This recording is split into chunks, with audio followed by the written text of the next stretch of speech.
Seeing everybody. Can we have a call on ordering, please?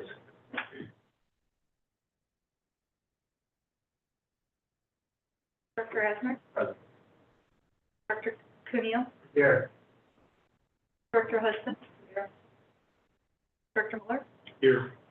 Dr. Staten? Present. Vice President Myers?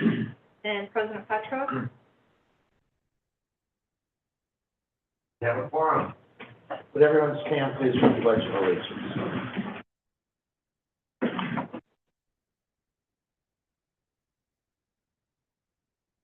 I pledge allegiance to the flag of the United States of America and to the republic for which it stands, one nation, under God, indivisible, with liberty and justice for all.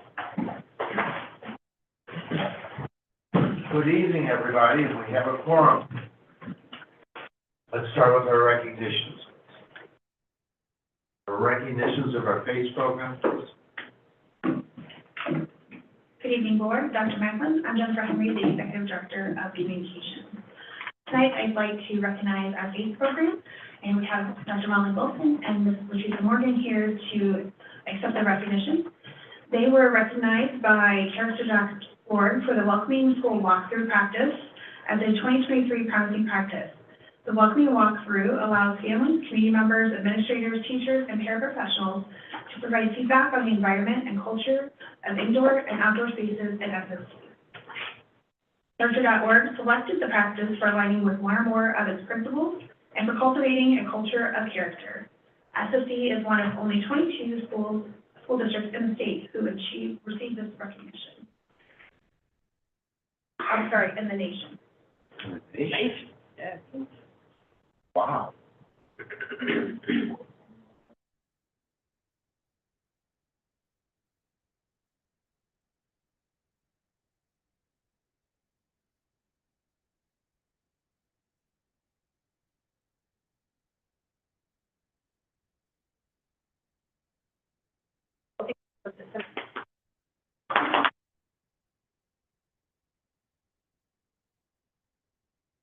Before we move to our next recognition, I do want to just acknowledge Dr. Bolton and her team and the PACE program. I think that one of the things that we often misconstrue, and we've said it a couple of times, is just as we try to create inclusive spaces and welcoming spaces for individuals, I think that it is something that is a lost art.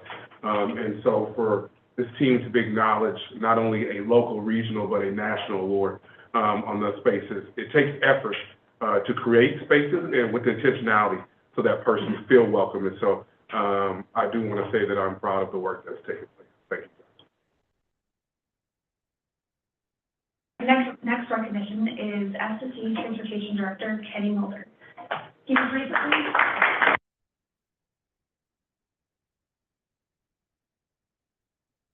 recently presented the Special Needs Transportation Award by the National Association of People Transportation. The NAPT selects an outstanding individual specifically involved in the direct delivery of service in the area of special needs transportation. Kenny is a longtime member of NAPT and a past board member.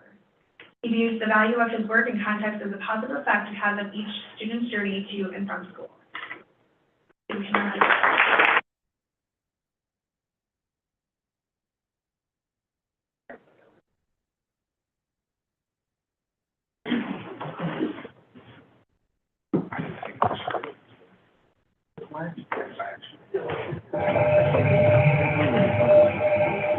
Dr. Macklin, do you want to come down here so he doesn't have much?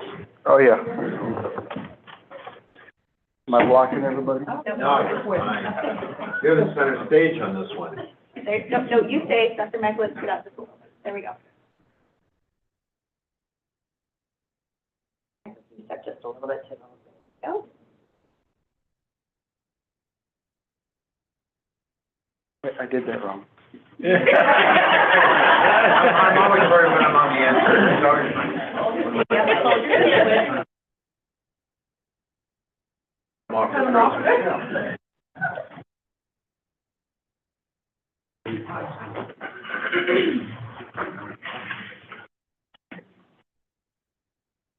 Our last recognition this evening, I'm proud to say, is the SSD Communications Department. We were recently honored by the Missouri School Public Relations Association, or MOSPRA, for our efforts to inform and engage the community. The department received 11 awards as part of the annual MOSPRA Communications Award Program. Each submission is carefully evaluated by public relations professionals from other states and is measured against industry standards. This recognition is a celebration of our commitment to fostering connections, celebrating achievements, and creating a positive impact internally and externally. And tonight we have several members of the department. We have Amy Harbrey, who is here from, who represents the community partnerships part of our department. Amber Draper, who is here, who does our external communications. Dina Parsons, who does internal communications, and Jennifer Scher, our communications administrator. So if you want to come forward for a photo.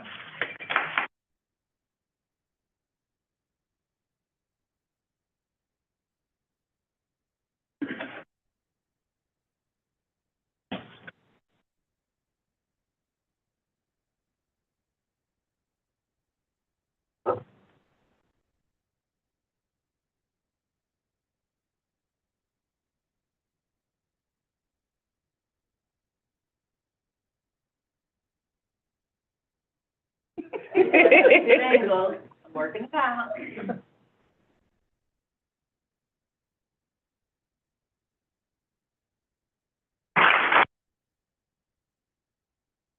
you, Lord.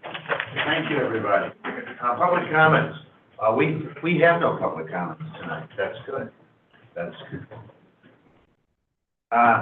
Approval of agenda. Would someone like to make a motion to approve the agenda? So moved. Second. All in favor? Aye. All opposed? Motion carries. Superintendent's reports. The first would be the registered behavior technicians and paraprofessional staffing requests. And Molly, I want to really thank you, Dr. Bolton, thank you for getting this to us, and Wendy, getting it to us so quickly. Because I remember you had presented, we said, can you get it to us quickly? And sure enough, you did. Thank you.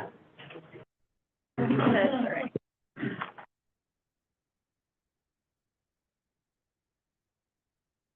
All right. Good evening, Dr. Cudillo or Dr. Macklin. My name is Molly Bolton, and I am the Executive Director of Teaching, Learning, and Accountability. Good evening, everyone. I'm Chiquita Moore, Chief Officer of Partner Districts. Good evening. I'm Tammy Yates, Executive Director of Partner Districts. And good evening, Wendy Pendergrass, Chief Academic Officer. Got the whole team tonight. All right. All right, next slide, please. So the purpose of this presentation will be to provide an understanding of this in adding behavior analysts and registered behavior technicians under the qualifications for school personnel. In a nutshell, what it says is for any related service, we should have a certified staff completing that service. And so previously, we have had our paraprofessionals be ABA implementers under the supervisions of our BCBAs, our behavior analysts. And that was okay. With the new state plan, those services need to be provided by a certified professional, which in our case would be a registered behavior technician. Next slide, please. So in order to become a registered behavior technician, or an RBT is what I'll say from here on out, if that's okay, they must complete a 40-hour training that has to be approved by the accrediting board. They must also pass a competency test that is supervised by a BCBA, and then take that competency exam as well as take an exam for certification through Pearson, and pass those exams and then apply for their certification. Another thing to keep in mind is that an RBT does have to have 5% of their time supervised by a behavior analyst in order to meet the requirements for their certification. And then after that, after they receive the certification, they must take a yearly competency exam to renew their certification. Next slide, please. So now I'm going to move into talking about how we calculated the number of RBTs that would be needed for the district. Next slide. So the process we use is really calculating the number of direct service minutes of ABA that our students receive, and then taking the available instructional minutes. So our staff work contract minutes, if you will, but not all of those minutes are with students. So we're looking at those specific minutes with students, those instructional minutes that we would have students available for services. And then take out the 525 minutes a week for plan time, lunches, and breaks, as required by SEEA joint resolution. And then adjust, if needed, for travel time and if they're split between schools. Not all of our RBTs would be split between schools, but for those that are, we adjust those minutes. Next slide, please. So our current state, next slide. So right now, if we add up all our director, if you will, for a promotion, RBTs, because they do hold a certification, do have a higher pay rate. And so we offer for our current paras to apply for this position, even though they may not be certified yet, because we have our own training that is approved by the accrediting board, that we can put them through for that 40-hour training, and then we can provide the supervision for the competency exam, and then all they have to do is register for the Pearson assessment. So we have 3 paras from our previous hiring that are still pending certification. Actually, I'm glad to report that 2 of those have recently received their certification. So we still have 1 that's pending certification. What we would like to do tonight is request and recruit 50 additional RBT positions. And then once in place, we will constantly be recalculating our numbers, because every day we have IEPs, and so those ABA minutes may be changing. We also have new evaluations where students may be qualified for ABA services. So it's kind of a moving target, but we will be recalculating and looking at if we need to add additional positions or if we are still at capacity. Next slide, please. I will now turn it over to Dr. Gaines. Thank you, Dr. Bolton. I will speak a little bit on our current state for paraprofessionals. So our December 1st enrollment counts have increased since the 22-23 school year from 21,795 to 22,638. Our pending initial evaluation referrals approximately total 809. Staffing discussions so far with Dr. Moore and I have occurred in 11 of the 22 partner districts requesting paraprofessional support, and we have addressed some of those, and we have some future needs that we need to address also. Annual goal meetings and school tours have occurred with our partner district leadership in 11 school districts so far. On those tours, Dr. Moore and I, Dr. Macklin, the partner district, many times superintendent, the liaison, as well as the director, and any participating building administrators of the buildings that we visit. Throughout those goal meetings and school tours, staffing is one of the components that we discuss, as well as the other ways that we at SSD are working with our partner districts to support the needs of students with IEPs. Next slide, please. Our current paraprofessional state continued. We have seen an influx in early childhood special education enrollment of those students transitioning to school age by approximately 20%. We have seen a slight increase in student enrollment countywide. That has also included an increase in students that are new to our country. We have had some influx of students in a few partner districts from outside the United States, and we are also seeing an increase in medical needs. Next slide, please. So as Dr. Bolton described the plan to capacity for the RBT need, okay. Talk about the RBT, and then I'll turn it back over to Dr. Gaines. So our plan for RBTs is we are asking for the 50 positions, but we would like to break that up through the hiring process. So 25 that we would like to fill in December, continue to monitor the need for what we need for the registered behavior technicians, and then 25 again in March. Now, if we were fortunate enough to have additional folks interested in the position that would qualify, by approving all 50 positions, that would allow us the capacity then to move more quickly in meeting our goal of 50. And so basically there would be a total of 50 positions requested. But remember, we're constantly going to be monitoring that number with students entering and exiting to ensure that there is still a need for that many positions.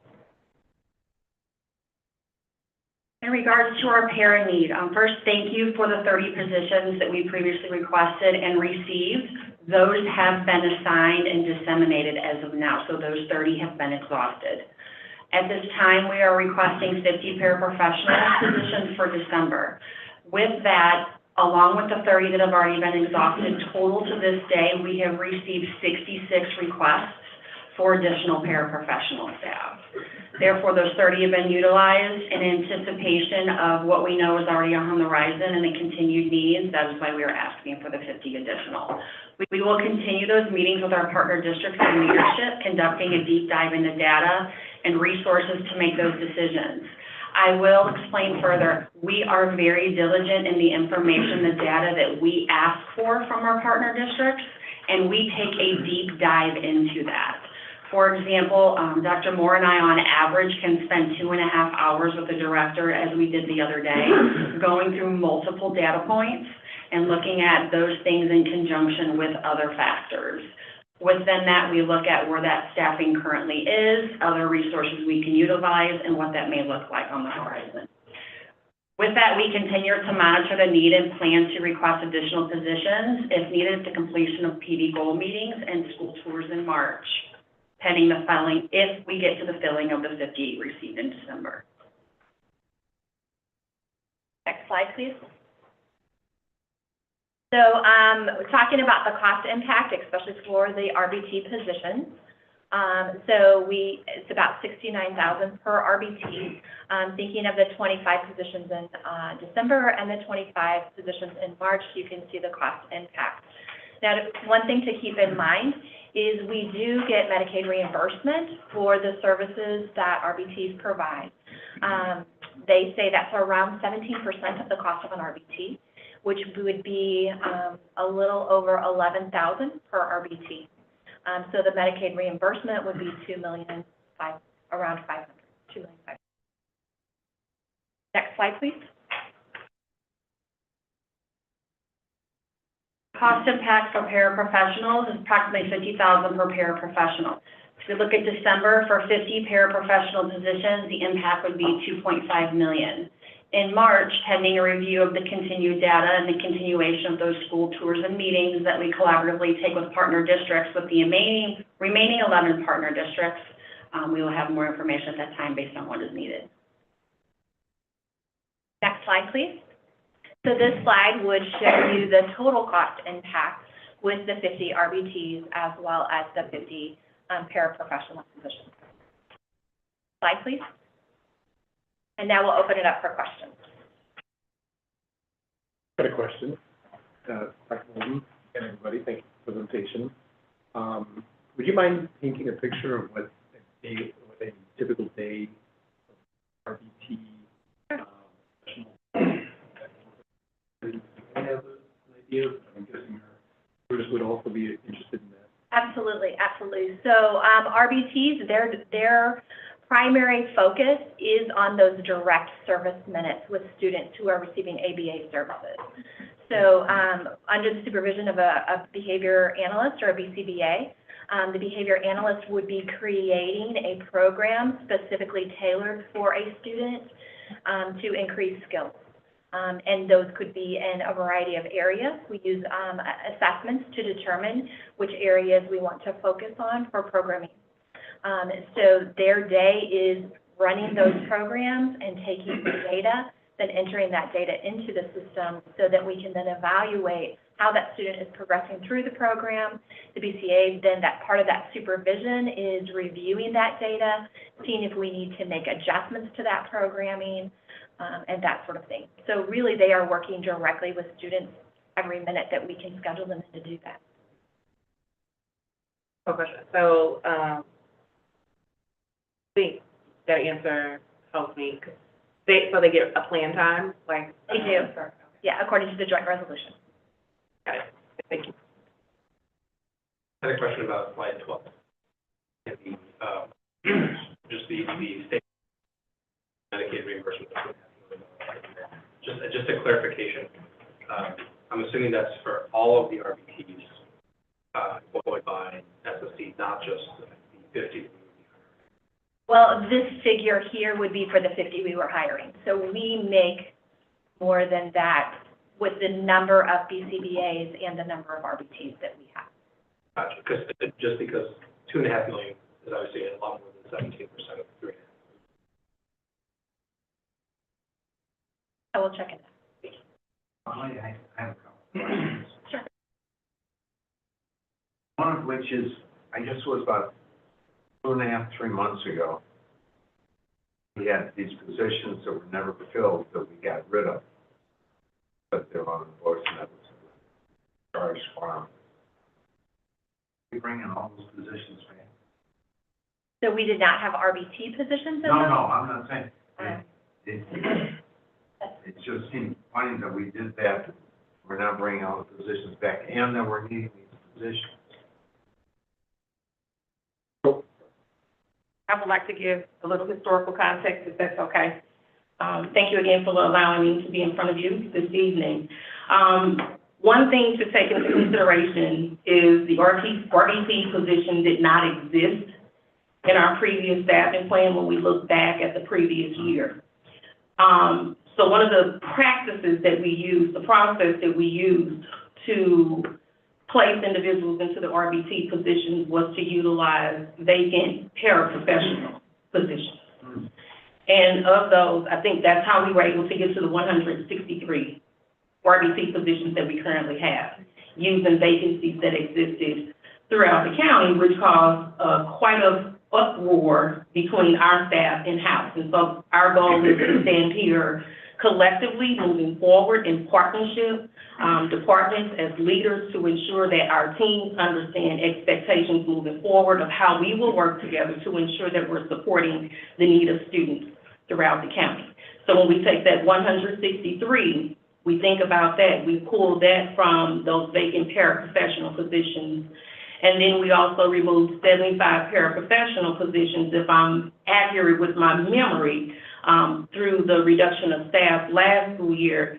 That impacted us as well. So now your question is, we are requesting positions that we would have had we not had to bring in this state mandate of establishing RBTs to support our students in district, and then also the needs that are occurring as a result of everything that's taking place. If many of the RBTs, let's say that they come from our paras staff, because they can't, we will then have to fill the paras staff.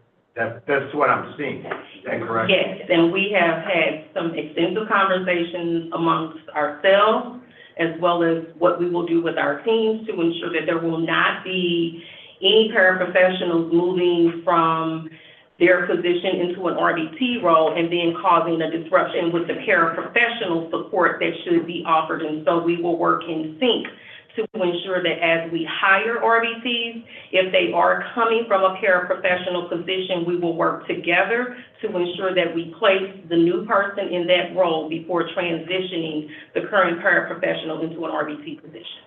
I'm all for it, but it would seem that our budget projections that we made before by getting rid of the staff was an inappropriate assumption.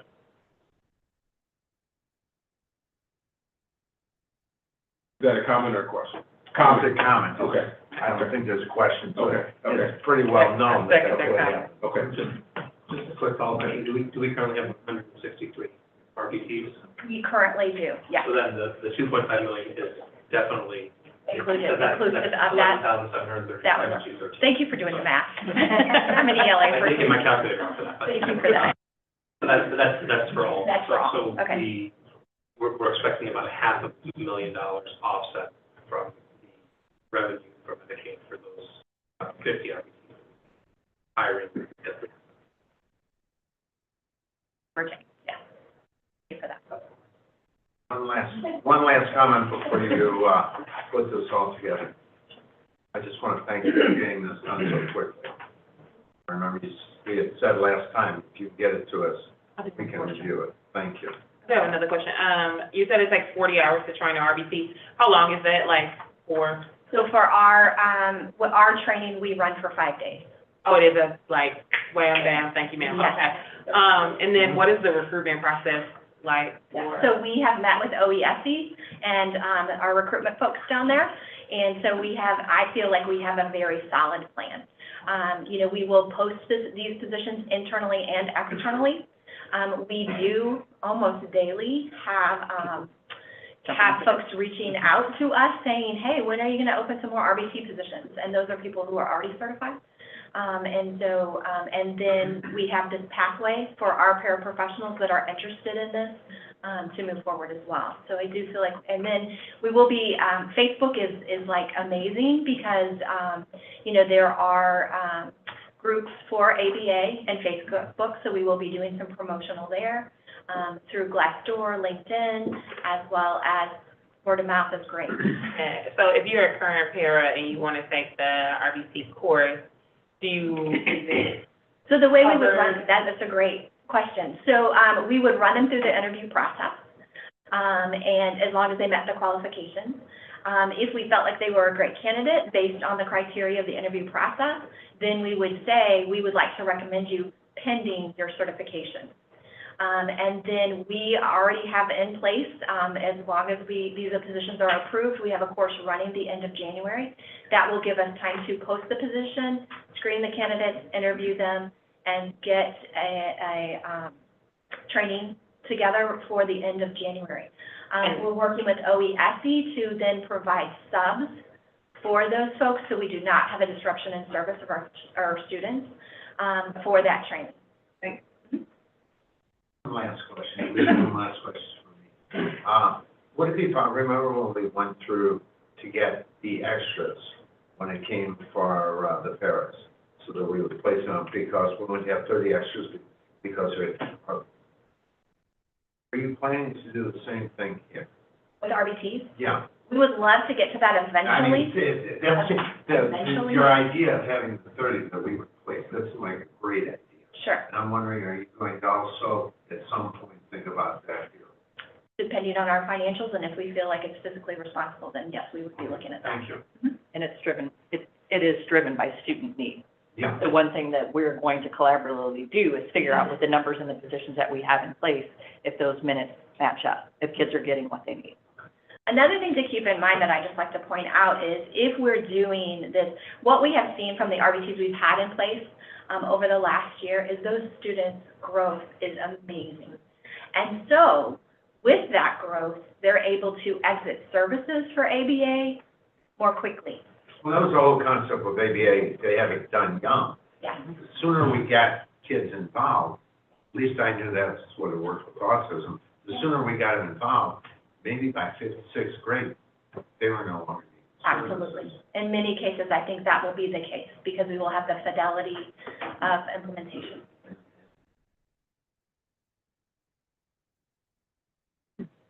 Thank you. Thank you. Next on the list is the MSIP monitoring report presentation.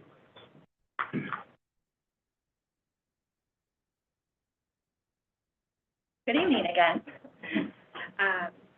So this evening, Molly, would you like some? I brought my own. Thank you very much. Since you're going to be up here all the time. I appreciate you taking care of me. Okay. All right, so this evening, I have Dr. Matt Trump. Sure. Good evening, board members. I'm Matt Trauber. I'm the Director of Evaluation and Research for SSD. And tonight, we're going to bring the MSIP monitoring reports. Remember, we're bringing these quarterly to you, so try to do them in some chunks. So tonight, we'll be presenting that for you. Next slide, please. So if you'll remember, this is to fill the DESE requirement for MSIP, reporting, making sure we're monitoring our programs and doing some evaluations. And this really helps us to inform our stakeholders of the progress that's being made on that ongoing basis. And then it also allows us the opportunity for continuous improvement. So we can really look at our programming, look at what we're doing well, and look at those opportunities for improvement. So tonight we bring to you the following reports for monitoring. Our Bridges program, career and technical education, our delinquent and courts program, early childhood special education, and our purchase of service. So with that, I will turn it over to Matt. So we have been presenting these in groups to you for the last couple of years. Like Molly said, this will be just the first of 3 groups of these reports presented this year. Next slide, please. If you're new to these reports or haven't read them in a while, this slide is just annotating the table that's in the reports. Most of these are showing the content on pretty much one page, but in that table on the left-hand side is the indicator used by the program to evaluate the extent to which they're meeting their goals.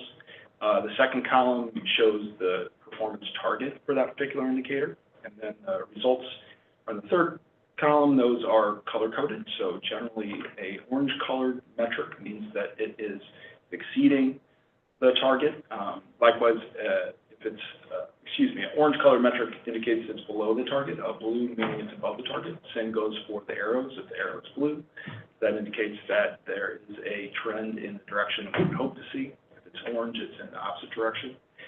And then the final column shows supporting details. So this would be information that would help you interpret the data, or sometimes we provide hypotheses for why a result looks the way that it does.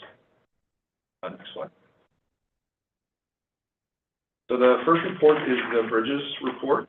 They use 4 indicators for monitoring. So attendance is always a focus at Bridges. The first 2 indicators pertain to attendance. The latter 2 indicators pertain to growth, student growth in reading and math. I will point out for this particular program, the second attendance metric is a new one this year. It's something that we have talked about in the past. It serves as a comparison in attendance between students prior to their enrollment in Bridges and after their enrollment in Bridges. So we have 1 year of data for that, and the data look very strong. For those, we don't always have the pre-attendance data, unfortunately, but we had it for about 50% of the new enrollees last year, and almost all of them had improved attendance after their enrollment in Bridges, which is positive. Next slide.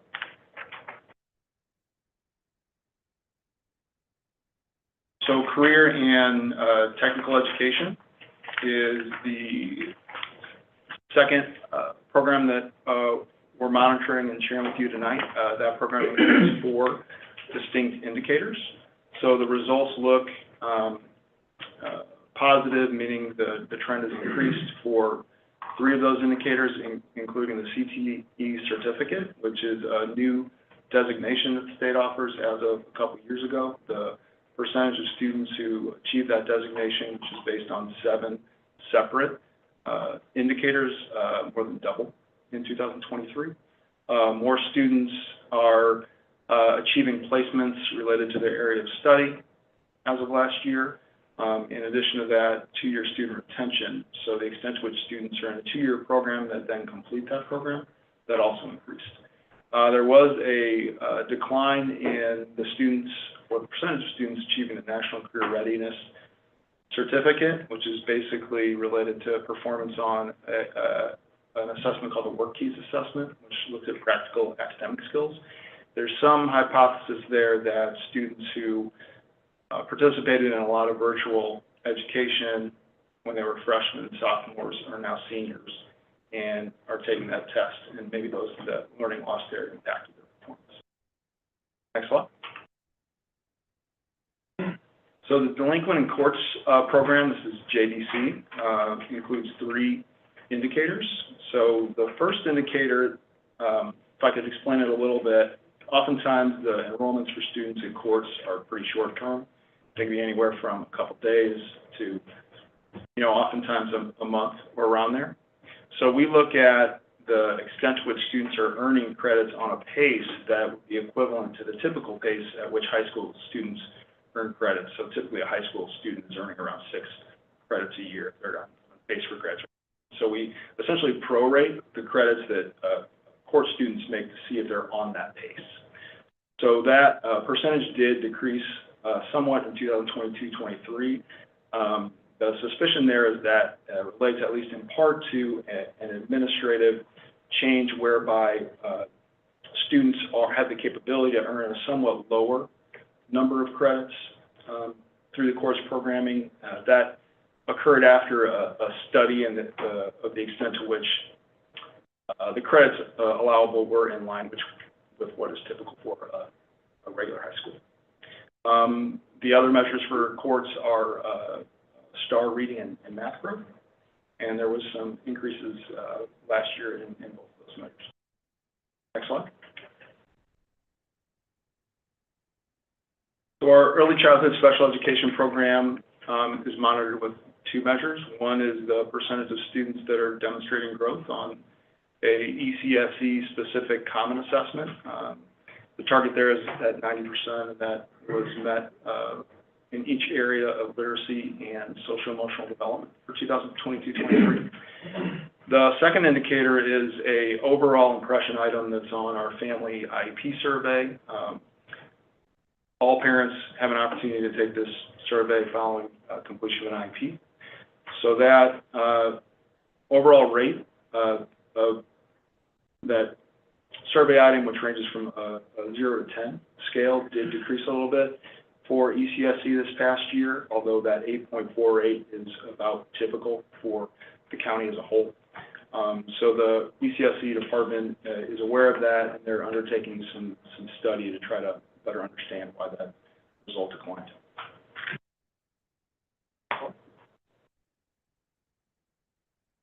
So our purchase of service program, obviously that's, they work with and contract with 9 agencies to provide services to students. The enrollment and purchase of service as of 2023 was, I think it was lower than it's been in quite some time. So they're serving fewer students. They have 4 metrics. The first is the attendance metric, or it's called 90-90 attendance. So the percentage of students who are attending 90% of possible days. That increased to a degree in 2023. They also look at the proportion of students who transfer back from an agency to a less restrictive environment due to the intensity of student needs. The number of students who transition back has been relatively low the last couple of years, although I think this year they reported that several students already have plans to transition back. And then again, finally, their final 2 measures are academic achievement on the STAR reading and STAR math assessment. The percentage of students meeting the target increased in each of those areas last year, and I know it was a focus of the POS program moving forward to work with agencies to ensure that our students are consistently taking those assessments so we can monitor their growth. But, any questions that we can answer? Yeah, I have a question. I want to go back to slide 7 and thinking about the survey indicator, and just wondering, do we know like what were some of the things that parents weren't happy with? I know that like in your early experiences with the district, you want them to be as pleasant as possible so that folks feel like they can continue to lean on the resources that we have. So what's happening and how are we spending our time? I think at this point we're just studying it. So they have been provided with like a breakdown of their data to see how it might look across districts or different, or at least the extent to which we can tell that. I know that the Director of Early Childhood has initiated discussions with her administrative team to try to better understand that trend, but I am not sure of what hypotheses they've generated to date around it. And then the other question that I had about the course program is like, is the first indicator a realistic goal, or if students aren't in that program for more than a month or so, it's 80% of students getting 6 credits a year? We are going to take a look at that target, given some of the changes that have been made. So right now it might not be, but is it realistic to expect that students could earn credit at a pace that is prorated for their amount of time there? I think that is a realistic goal, given the nature of the programming. So a lot of students are working in, what is that? The Plato program, which is sort of an online self-paced program. Some of their coursework is pretty accelerated, and they also have the opportunity to earn quarter credits as they go, which might not be typical in So the question wouldn't necessarily be, is this the unrealistic goal, but is the goal stated appropriately, right? Like, how It's just the way that it's worded here, Yeah. it seems like you can't really measure it if it's. It's a bit of a wonky indicator. Yeah. I will grant you that. Yeah. I definitely think that 80% is something that we're gonna take another look at, but is it feasible to expect students to earn credits when they're in courts at the pace of a typical high school student? I think that it's reasonable. I agree. I also have some questions. Let's go, Brett. Before we switch to different, should that target 80% be changed in future presentations or years? Could we please have just an annotation that the target itself was changed as well? Thank you. On that same slide, towards forward. Most people are there 6 to 30 days. We actually, on the second page of the report, we do list the number of students and the mean total student attendance days. So in 2022-23, the mean student attendance days was 37.9. The median student attendance days was 26. The reason why I'm saying that is, from 22, 23, you had an N of 108 students total. But when we put the STAR student growth and the STAR math student growth, with 26 and 30, which tells me people were not there long enough to even take this. I was wondering, could we come up with some other variable to measure? Because that just doesn't, that's short of a time there. Well, I would point out that they are planning to increase the frequency at which students take the STAR assessment moving forward. So you have to have 2 scores to get a gross score. So if they're giving multiple assessments each quarter, you may have a larger pool of students that you could. That's the trying not to do it more. Average, some or less. No, it just seems, I wish we had some other indicators, that's what I'm saying. I'm not knocking what we have, I'm just saying those might not be the best things to measure. We'll definitely take that into account. Think about whether there might be additional indicators that we could include.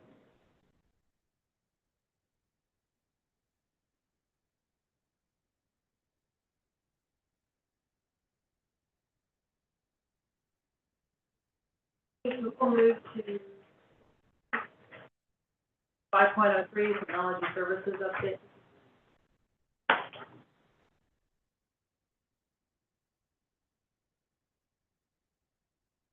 Good evening, Vice President Ayers, Directors of the Board, Dr. Macklin. I am Doug Austin, Chief Technology Officer for Special School District. This is an update on the 5-year plan that's done. Mission of Special School District is to support and facilitate SSD's efforts to achieve student success by developing and implementing technology solutions that meet the district needs. What we do in technology services is we take an approach where we look at operating all the existing technology and supporting that technology, expanding technology access and programs staff, and then trying to innovate technology processes and technology capabilities to help students achieve the most success they have in their abilities. As you can see, the vast majority of our work goes towards the operate phase. So when we look at the workload and how we break things down, we have projects that are related to operating the current technology of the district, and we have projects that are there to expand existing technology or capabilities or new technologies, and then we have projects that are identified as this is innovative because we're doing something differently. And then within that operate section of that pie, we break that down into customer service, which is generally direct support of staff and students who use those devices and handling any issues or requests that come in to support them. And then general operation, that includes maintenance, updates, things like that. And then projects, which would be around replacing hardware, replacing software. Again, day-to-day operations that we would do where we have to spin up a project in order to keep things maintained. And that's all with just in the operate phase.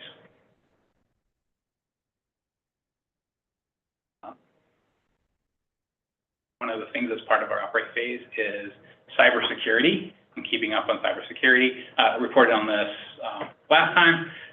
These are updated figures. Across the board, all sectors have seen a double-digit increase in the number of cybersecurity attacks that they face. Education and research is the #1 attack surface within industries in the past year, and it saw a 40% increase in the number of cybersecurity attacks launched against education. So that's very important to us to try to keep our cybersecurity working properly and trying to expand our capabilities to reduce those threats as much as possible or mitigate any threats that we might face. So in the past year, we did the board did approve a cybersecurity analyst position. That person started in July and has done a tremendous job in helping us develop and monitor our cybersecurity controls so that we can keep our electronic assets as safe as possible. Another portion that we're working with is centralized purchasing, been presented in the budget presentations that we've seen. So we're expanding our capabilities as far as having a centralized purchasing model. These represent our expenditures. These columns here represent our expenditures over the current fiscal year and projected expenditures over the next fiscal year. This is a combination of direct purchase and lease payments for technology.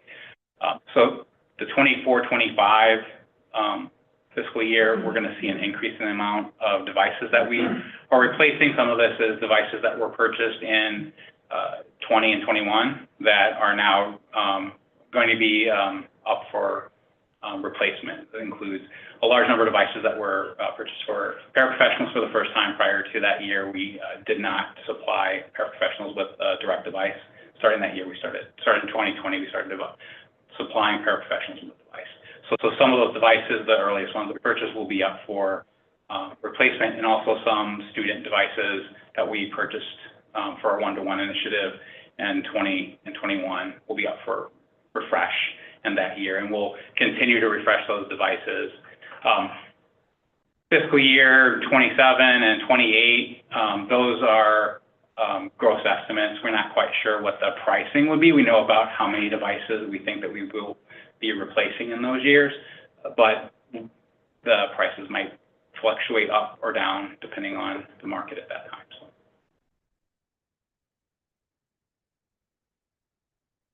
Innovate phase, what we're looking at, again, is to automate as many manual processes that exist as we possibly can. So we're looking at lots of different areas for that. One of the areas that we're working on right now is upgrading our enterprise resource planning application, which we're in the middle of a upgrade project right now this year to upgrade. That includes all of our financials, all of our supply chain, all of our human capital management and payroll applications that are part of that suite are being upgraded this year, and hopefully by the end of next year, fiscal year 25, all those components will be in place with the new version. We're also looking at automating certain processes in form while taking advantage of the new software during the upgrade. Some manual processes will be replaced by electronic workflows that are part of that new software package. Data sharing and privacy is always a big concern for us. So again, one of our innovations that we're doing this year is more data sharing, more processes for securing the privacy of that data to make sure it's not compromised. And again, working with our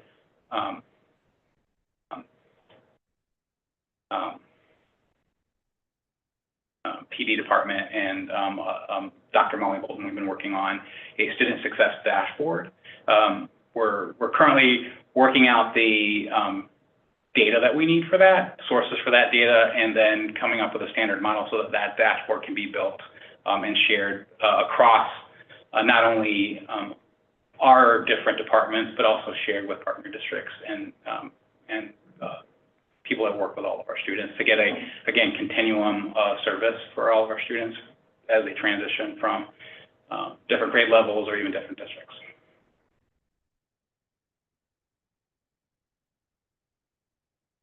So resources that we're looking for, because of the increased number of devices that were deployed over the past several years, I would like if we could request a service desk technician to help handle servicing and keeping those devices operational and functional in the classroom. Support desk technician to help with incoming calls and requests that we have for support for all of our devices.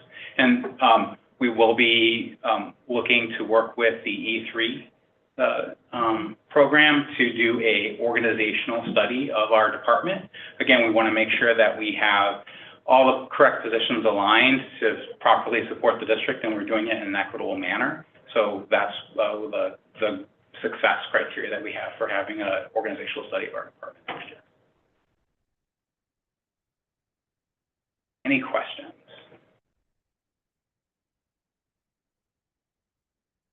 Thank you very much for your time. Thank you. Thank you.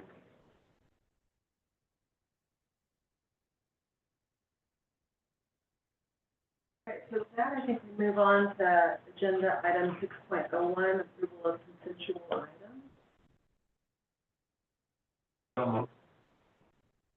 Okay. Any discussion? All right.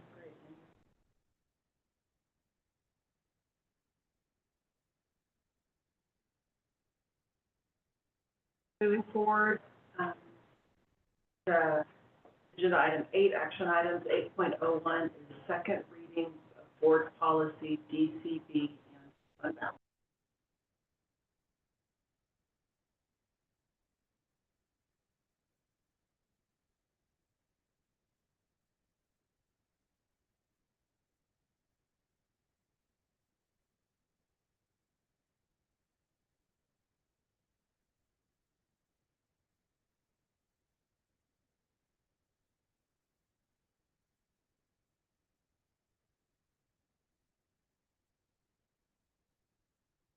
Aye.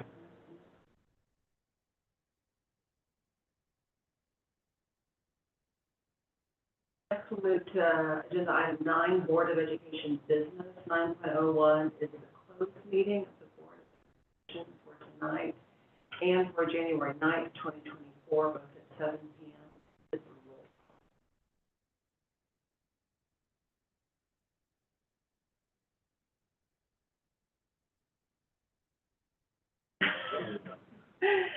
So Amy, I need to roll.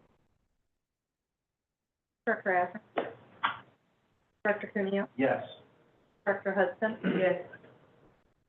Yes. Director State? Yes. Vice President Byers? Yes.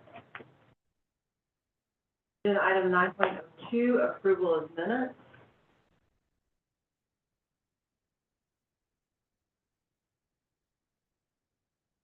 And a second. I feel like I'm going to say this a lot. Okay. And any discussion? Aye. Agenda item 9.03, board regulations.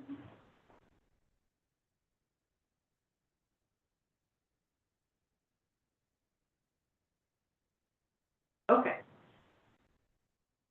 Clear from Amy. So 9.04, executive meeting action items. Yes. I don't know if you guys can tell, I've known about this all day. So I appreciate you sharing with me. So I'm just going to read this. The following items were approved during the executive meeting on November 14th, 2023. Number 1 is employment, resignations, retirement, salary adjustments, and extra duty pay. Number 2 is termination of employment, and number 3 is contract release.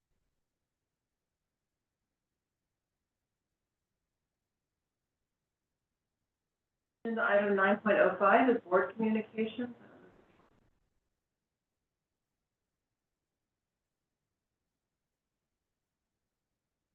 Agenda item 10 is calendar of events, which is being posted now, so you can see the upcoming dates. And finally, agenda item 11 is adjournment. Do I have a